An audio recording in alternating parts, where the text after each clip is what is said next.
This horrific abuse happened in Oldham. The government has been under pressure for weeks to order a national inquiry into crimes that happened here and in other towns, but instead today put its weight behind more local inquiries. Sexually abused in a churchyard and then went to the police station to report it.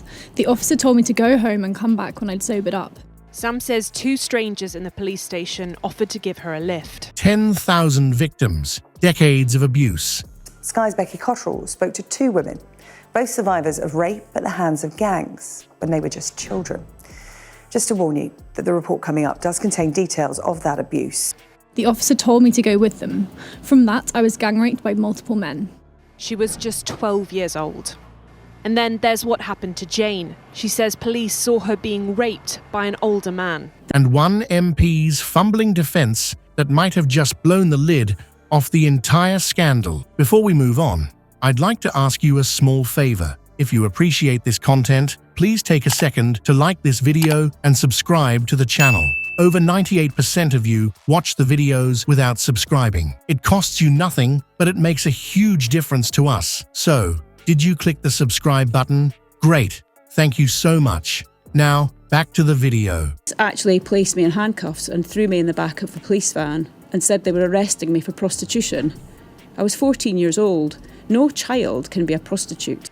And as we've seen, effective local inquiries can delve into far more local detail and deliver more locally relevant answers and change than a lengthy nationwide inquiry can provide. As Chris Bryant struggled to justify Labour's position on grooming gangs, he unknowingly set in motion a chain of events that could reshape British politics. In the next few minutes, we'll break down how this moment on Question Time became the spark that ignited a nationwide demand for justice. Chris Bryant's appearance on BBC's Question Time was meant to be a routine defence of Labour's position. Instead, it turned into a spectacular blunder that ignited a firestorm of public outrage. As the discussion turned to the sensitive topic of grooming gangs, Bryant attempted to shift the focus away from the issue at hand and onto Elon Musk's involvement in the debate. It was a classic political maneuver, but one that backfired spectacularly. The Labour MP's strategy quickly unravelled as audience members challenged his logic.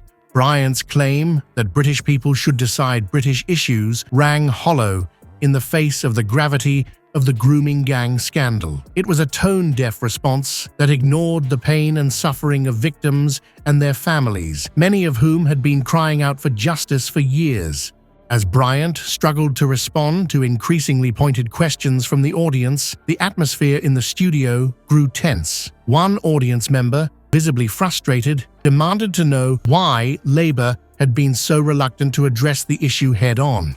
Bryant's fumbling response only served to further inflame tensions. The moment Bryant lost control of the narrative was painfully clear. His face reddened, his voice wavered, and he began to stumble over his words. It was a far cry from the polished, media-trained performances we've come to expect from seasoned politicians. In that moment, Bryant's vulnerability was laid bare for all to see. But this wasn't just about one MP's mistake anymore. Bryant's fumble became a catalyst for renewed public outrage. Social media exploded with comments and criticism, with many pointing out that Bryant's weak defense was symptomatic of a larger problem within the Labour Party and the political establishment as a whole. The fallout from Bryant's appearance was swift and severe.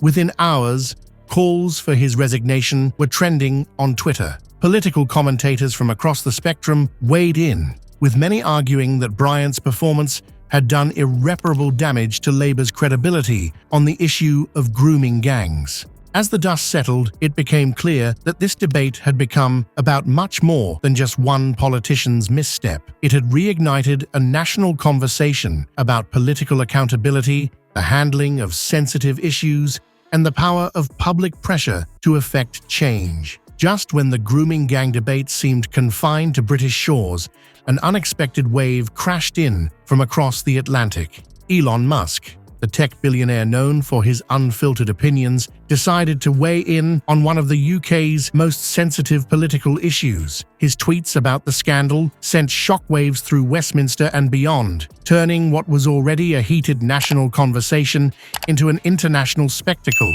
Musk didn't mince words. He accused Labour leader Sir Keir Starmer of being complicit in the rape of Britain due to his tenure as Director of Public Prosecutions. The tech mogul claimed Starmer had failed to address the issue of grooming gangs during his time in office. But Musk didn't stop there. He referred to Labour MP Jess Phillips as a rape genocide apologist and called for both her and Starmer to be jailed.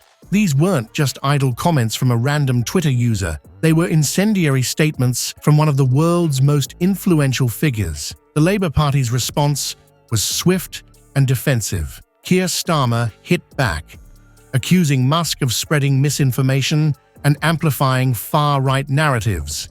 Musk's remarks have crossed a line, Starmer stated, emphasizing that those spreading lies were more interested in self-promotion than in helping victims. But was this a case of the Labour leader protesting too much? Jess Phillips, Labour's safeguarding minister, took a more personal approach. She publicly declared that Musk's comments were disinformation that endangered her and other MPs. Phillips highlighted the very real risks associated with the heightened scrutiny and threats stemming from the debate. It's a stark reminder of the personal toll this political firestorm is taking on those at its center. But while Labour officials were busy damage control, Musk's tweets were going viral. His criticisms of Phillips and Starmer intensified the political debate and drew international attention to the grooming gang scandal. What was once a local issue had suddenly become a matter of global concern. Musk's influence prompted discussions about the need for accountability and action that went far beyond party lines. Not everyone saw Musk's involvement as a negative. Political commentator Liam Halligan offered a different perspective, suggesting that if Musk's influence leads to a national inquiry into grooming gangs, it could be a positive development. If it takes Elon Musk for us to understand that this is an international scandal, there should be a national inquiry, Halligan stated. It's a thought-provoking take. Could an outsider's intervention be the catalyst for real change? As public pressure mounted for a comprehensive investigation into the grooming gang scandal, Labour's attempts to downplay Musk's influence seemed increasingly desperate. The party's rejection of calls for a new inquiry drew criticism from various political figures. It's hard not to wonder, is Labour more concerned with protecting its image or serving justice? As the dust settles on the question time debate, Labour finds itself caught in a political maelstrom of its own making. The party's refusal to support a full public inquiry into the grooming gangs scandal has ignited a firestorm of criticism. Labour leadership, represented by Minister Alex Davies-Jones, is digging in its heels.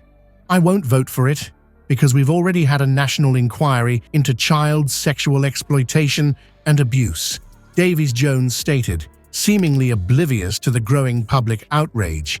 But this stance may prove to be Labour's undoing. The question time debacle has become a rallying cry for those demanding justice and accountability. With each passing day, the pressure mounts. The public, once content with vague promises and half measures, now demands concrete action. Labour's insistence on implementing previous recommendations rather than launching a new inquiry is starting to look like a desperate attempt to avoid scrutiny.